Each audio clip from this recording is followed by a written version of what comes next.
Tagilid ka. Next. Anong position mo dapat ng face? Saan dapat nakalagay? Sa ilalim ng ribs. sa ilalim. Mataas yan masyado. Ayan. Next. Anong step number 5?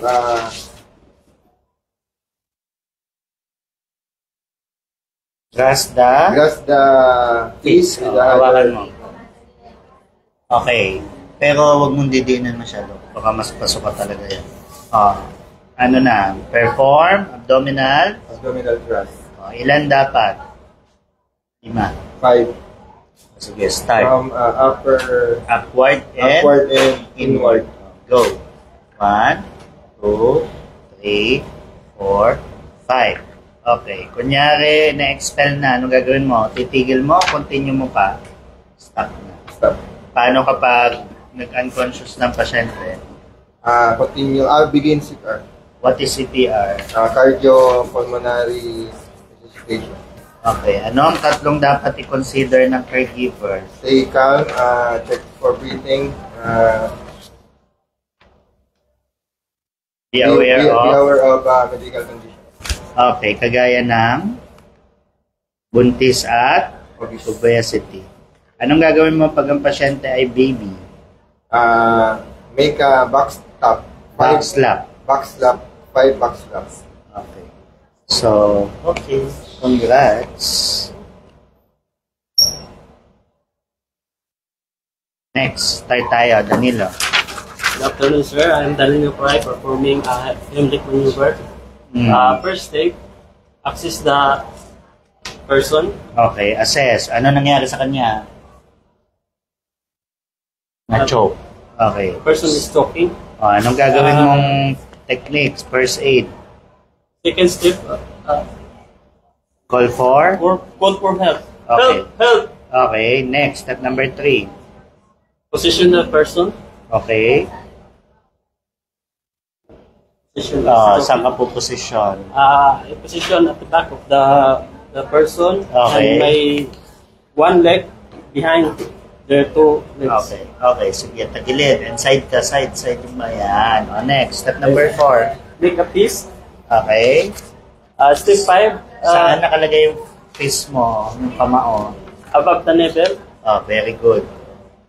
Matangkad siya. Ito siguro. Sorry, sir. Ayan. 5. Next. Grasp the fist. Hawakan mo na. Next. Perform abdominal. Wag mong didiinan. Baka masuka si sir. Saglit. Inward and upward. 1, 2, 3, go. 1, Up. 2, 3, 4, 5. Malakas dapat yun sa totoong buhay. Kapag lumabas na yung Stop the pag hindi lumabas na himatay, anong gagawin mo? Begin CPR, sir. Magbigay ng gagawin kapag obese o buntis. Anong gagawin? Chest thrust. Ilan? 5. Okay. Magbigay ng isang consideration. Stay calm. Okay. Good. Uwi na kayo. Next. Next na. Sino sunod? Number 6, Joanna. Sino ba to? Donita. Michelle Kayasa. Sino pa? Si Jacqueline. Alam nyo naman yan. Okay.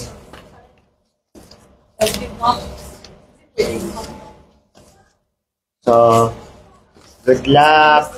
Miss Donita, go. I'm ready, sir. Good morning, sir. Okay. First step, I will demonstrate the Heimlich maneuver. Okay. Step 1, assess the situation. Ano nangyayari sa kanya? Choking. Choking. Anong ginagawa pag nag-choke? Anong maneuver? Heimlich? Heimlich maneuver, sir. Okay, very good. Step number 2. Call for help. Okay, paano tumawag ng help? Help, help! Anong tatawagan mong number? 112, sir, for emergency. Okay, step number 3. Position the person, sir. Okay, anong position?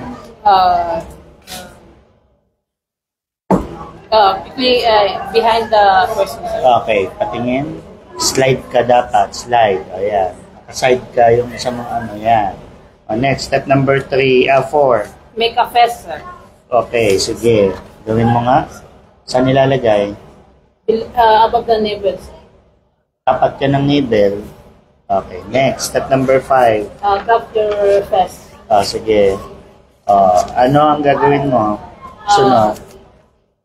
Inward to upward, sir. Sige nga, patingin. Pero huwag malakas. Okay, sige. 2, 3, 4, 5. Hindi, dapat nakaside ka. Ulit. Dapat parang nabubuhat mo siya. Ulit. 1, 2, 3, go. 1, 2, 3, 4, 5, 6. Ay, ba't mo sinix? Sige, 5, go. Okay. So, ang pasyente unconscious, anong gagawin mo? Begin the CPR, sir. Anong CPR?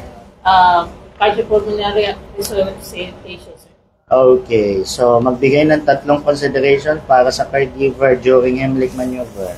Stay calm, checking breath, and monitor the medication, sir. Medication of medical condition? Medical condition, sir. Okay. Anong gagawin mo kapag baby? Give a back slap, sir. Ilan? 5, sir. Anong parte ng kamay ang gagamitin mo? Head, sir. Anong parte ng kamay yan? Okay, kapag buntis, anong gagawin mo? Chest thrust, sir. Okay. Thank you. Next. Hindi, si ano? Oy, huwag na kayo magtukuan. Alam niyo yung number niyo. Michelle Cayasa.